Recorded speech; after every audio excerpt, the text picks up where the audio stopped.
Hi, Av. Thank you very much for joining me today. It's so great to have you here to represent and to showcase Tech India advocates. I would really love to ask you a few questions about what you are doing in Tech India advocates. But first, to understand, how did it all come about? Could you tell us a story of what gave you the idea, and what is it that people get when they can join now the Tech India advocates? Sure, absolutely, Tracy. So, it's really a door open for me when I think about India and the UK because, the historic relationship between the two countries has been treasured and precious to both.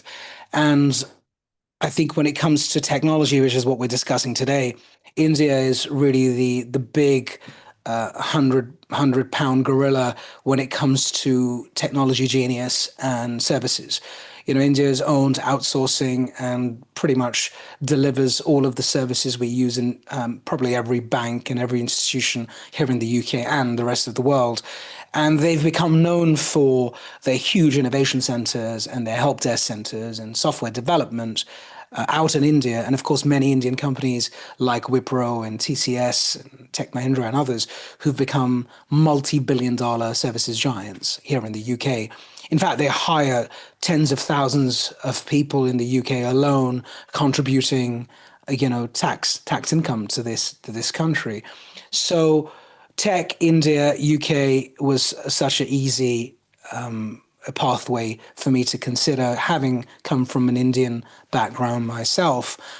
And I think if you think about the maturity and the fast accelerated journey of India over the course of the last decade, it's been a rocket ship, really. It's gone at such an alarming and moved at such a furious and alarming pace that it's been hard for a lot of us, even the pundits, to comprehend how India has grown and accelerated right the way from what it used to be to what it is now, a real innovation partner for the rest of the world, the UK included. So Tech India Advocates was an obvious attempt at making sure that the UK economy, the UK technologists, the UK investors, entrepreneurs understand the magic that is being created in India, understand the talent, understand the diversity of people, languages, understand the power of the fact that it's a democracy, English-speaking democracy, and that it is in constant development. I think it's a huge advantage because there's fire in the belly. Scarcity breeds all forms of innovation and invention. And the young generation, which is pretty much what the average 26 to 30 make up over 65% of the population. It is extraordinary because the demographic competitive advantage means that the United Kingdom, we're an aging population, of course, has to think about a talent partner, right? A country where you'd be happy to exchange and bring in talented people under the auspices of work and technology and knowledge share and cross-pollinating all sorts of, important intellectual property to the UK. India is I would say is right at the top of that list at this Yeah. stage. So, what we're built at Global Tech Advocates is this institution called Tech India Advocates. It's part of this big family. And we're championing the cause of UK and India tech as much as we can. And, we're showcasing the coolest digital innovations, digital entrepreneurs, even the investor landscape in India, which has matured so rapidly. And it's a matter of time before investors out of India start to invest in the UK economy from a venture capital standpoint. It's been happening at a corporate level for many, many years, industrial level for many years. And you're seeing more and more of that. And so we've built this community. It's about 4,000 or so advocates or members, as we call them, in our community. We have a strategic council and a board with some big names, MPs from the UK to senior barristers and Supreme Court leaders from India. And in fact, it's one of those most, I would say, compelling boards because we've got people in the UK representing the UK, and we've got people in India representing India. And they're all talking about how both countries are doing cool, innovative things. And, I'm based in the UK, and my co-founder, Ani Kaprekar, is based in the UK too. and we continue to champion this mission. I think one of the big things I would say is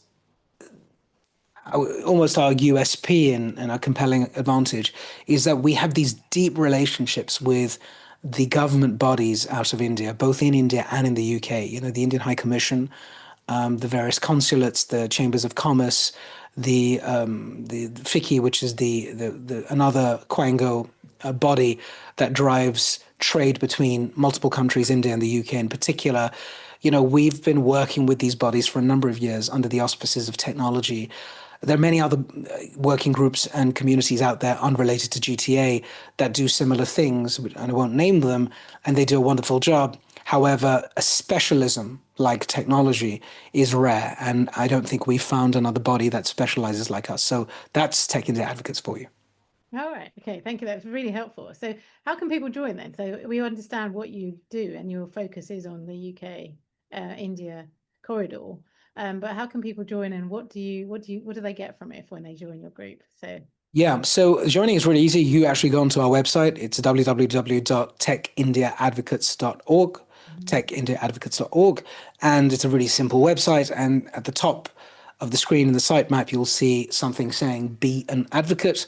And you click on it and you give us your details and we'll be in touch. And it's as simple as that. We'll enroll you to the community. What we do ask for is, of course, people who join because they have a problem to solve or a mission that they're on or a cause that they want to promote or propagate.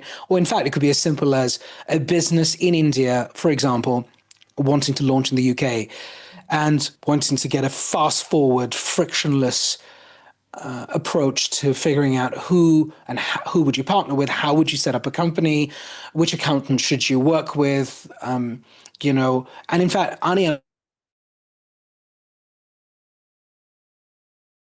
with so many businesses, short calls, and we give them the straight up, straight talking answer to many questions that they have. Things like, do I need to set up a company in the UK to do business? Okay. How do I get my tax in order? Is there a double tax treaty between the countries? Do I need to go to an accountant to do this, or can I do it myself? How expensive is this process? In fact, very, very, very cost effective.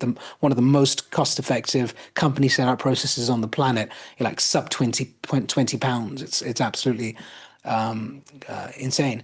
And that's why you would come. So join the community. Get onto the website, contact us. We're really approachable and open. And this is about doing good and helping one another and building communities on communities. wow, that's good to hear. So do you do that the other way? So if there's any founders who want to be able to enter the Indian market, knowing that it's such a massive market, do you Yeah. help them do the same in terms of reaching the domestic market in India? Yeah, absolutely. We have a great, in our 4,000 community, we have a great split between the UK and India, which is pretty cool too. So we have a huge amount of India-centric businesses, India-based businesses, tech, services, law firms. In fact, we're seeing a lot of growth in a sector which relates to almost a virtual office setup. So if you're a UK company, but you don't want to get involved in setting up a company in India or the tax regime per se, you could use a third party hub who would act like an agent who do this full time all the time. And they're very good at this. So they could hire people for you. They could channel contractor salaries for you and so on and so forth. So yeah, we're seeing a rise of that too. And I think after the free trade agreement, which is a recent phenomena, so we just, after a good 10 years of negotiating, the UK and India have signed a landmark agreement under this particular government, which is a framework that allows both countries to now do trade in a really structured way and really push hard at driving mutual trade, foreign direct investment for us and the same for India. Well, that's good to hear. So I think really want to ask now another question that is more about the collaboration then that Tech India Advocates has done in the past. It'd be great to hear a story from you of a successful collaboration and project that you feel like really is a showcasing what Tech India Advocates has done and maybe an indication of what is more to come in the future. Yeah, so we a few things. So we ran a delegation a couple of years ago to India with about 40 different delegates from different parts of Europe, actually, all of them who were advocates. And it was a game-changing few days in India, not because it was just a delegation to do trade and to figure out what is India doing that is extraordinary and new and different. It was a delegation that led to a cementing of relationships between the two countries. So 40 people went from here, but actually about a group of 410x people got to know about the 40 people and their respective backgrounds and countries. And exchanges, LinkedIn exchanges, contacts, emails travel back and forth. I know of many collaborations that have happened since that event. Personal relationships have been built. People have started to do business together. In fact, friends of mine who are involved in Tech India Advocates are actually booking business with folks out of India because they're helping them shift to this country and advising them on go to market and business development and all of these other good things. And it's been great for those Indian founders and entrepreneurs we met on the delegation who've now had a route into the UK. Some of them, it's a virtual route. For some, it's actually a physical route. In fact, a parallel story out of the delegation is most recently the London Tech Week that happened in the UK, in London, in fact, where, tens of thousands of people turned up. And for the first time, we saw Indian representation grow at an alarming rate and an exponential rate from year on year. Not only did the Indian High Commission put together a bunch of fringe events, in fact, one at the High Commission itself. Last year, there was an event happening at a startup hub in London. And we saw government ministers from India turn up this time. In fact, I was part of a roundtable where a government minister out of the state of Karnataka turned up to try and understand how the UK is thinking about AI. What's the academic take on it? What's the practical sort of entrepreneur take on it? What's the level of maturity?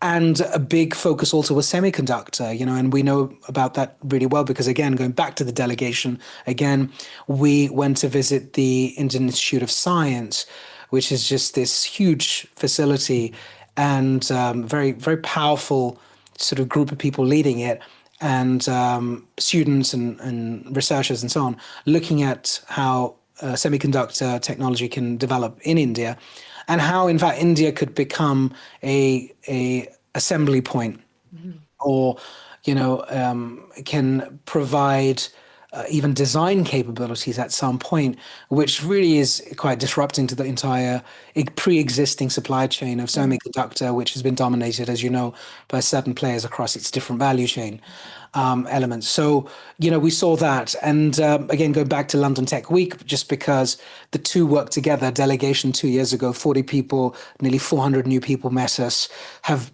done business with India, vice versa. London Tech Week happened. You saw those people all over again. And a bigger number, I'd probably put another zero next to the 400 now, 4,000 different people.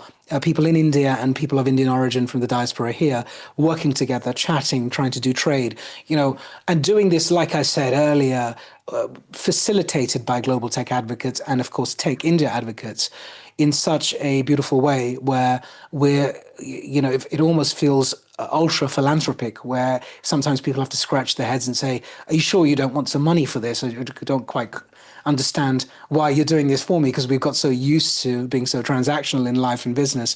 And I think I love that aspect of it. So come join the community.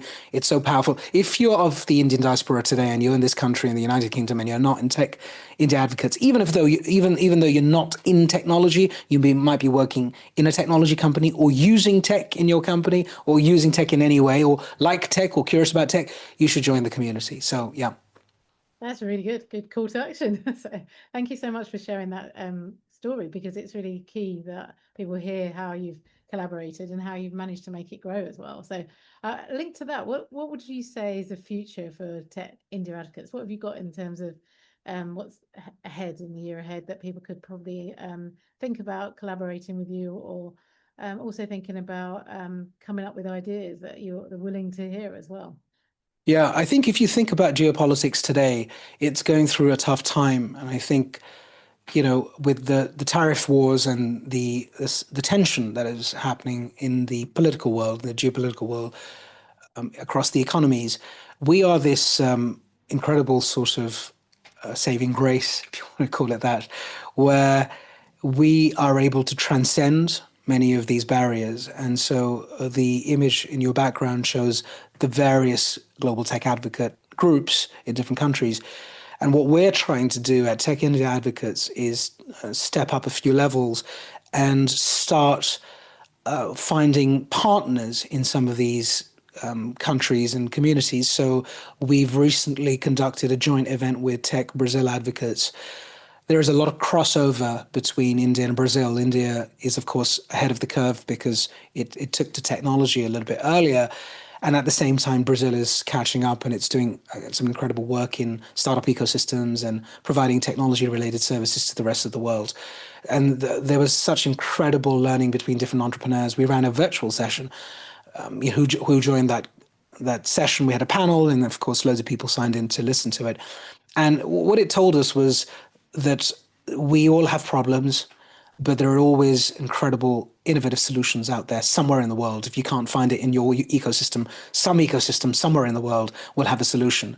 And so you have to get to them and you have to talk to them and you have to do the old human stuff, which is have conversations. And I think, we're big believers of conversations. And I think we're going to do a lot more of that with Brazil, with Canada, with Nordics. Where I'm a big proponent of the Nordic community. I sit on the board of Tech Nordic Advocates. And of course, I must say I sit on the board of Global Tech Advocates too. It's an honor. And we will be doing a lot more focused cross-country global tech advocates work where what I would call that is multiplier effects, huge multiplier effects, order of magnitude changes in how people from different countries can meet each other, talk to each other, and we're facilitating this. So that's our next phase and our vision for the community. That's great to hear. So it's not just about the UK-India corridor. You're looking at Brazil, other markets, Canada. Also, I know that Cyprus is really interested to speak to you because of the corridor there between Cyprus and India. So really good to hear that you're open to those collaborations across the globe and that anyone listening will be willing to think about and talk to you about any other ideas of how collaboration can happen. So I'd love to be able to end then with your advice for anyone who's considering joining the network or joining Tech India Advocates or even thinking of starting up a new location in their vicinity in terms of the tech advocate community.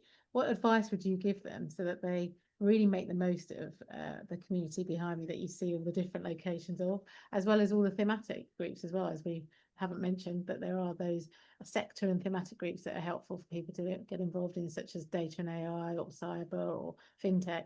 So any advice from AF would be great to hear. Yeah, sure. I think I'd start with Oscar Wilde's quote, be yourself, everybody else is already taken, because individuality is really important. So come to the table knowing what you care about, so you're self-aware, you've done some introspection about why you want to join a community and what you want to give to it as much as what you want to get out of it. Be very clear about that, I think, before you start the journey. And the second thing really is be very focused on, what is it that makes you stand out, right? And so there are times when you don't know what makes you stand out, and then you interact with a bunch of people and you realize, based on all of these conversations, this is what seems to be so different about me, so unique about me that I didn't realize myself. And I think that happens from time to time in these instances. So, but be clear as to what is your intent. What do you really want to get out of this? And I think finally, really, it's about being quite open with the way you think about the world. And I think, there are so many diverse countries represented here and communities represented here.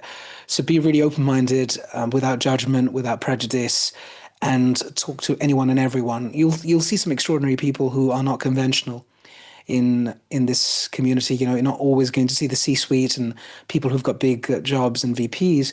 You'll see them, of course, but you'll also see people who are individual contributors and people who are consultants or trainers or evangelists or philanthropists and authors and all sorts of other people. And so, yeah, be open-minded about who you meet and how you interact with them and learn and grow as part of the process. That's excellent. Yes, definitely learn and grow and be curious and also give as well as take, right? It's all about building relationships and helping each other. So that's really helpful advice. Thank you, Af. I'm listening carefully to it too. So thank you so much for today. Is there anything else you want to leave the audience with before we wrap up? Because it's really helpful to hear any ending comments, and then we'll take. Yeah, I mean, I would say this community will grow to tens and tens of thousands over the course of the next few years, and here is something I'd throw in the mix. In a world where technology and AI is forcing us to be more virtual or form factor based, which is mobile phone or smartphone based, app based, and so on. Many of us are craving human contact and human conversations. And it's really hard to find places like that. You know, people are members of various clubs and dinner clubs and lunch clubs and private member clubs and so on.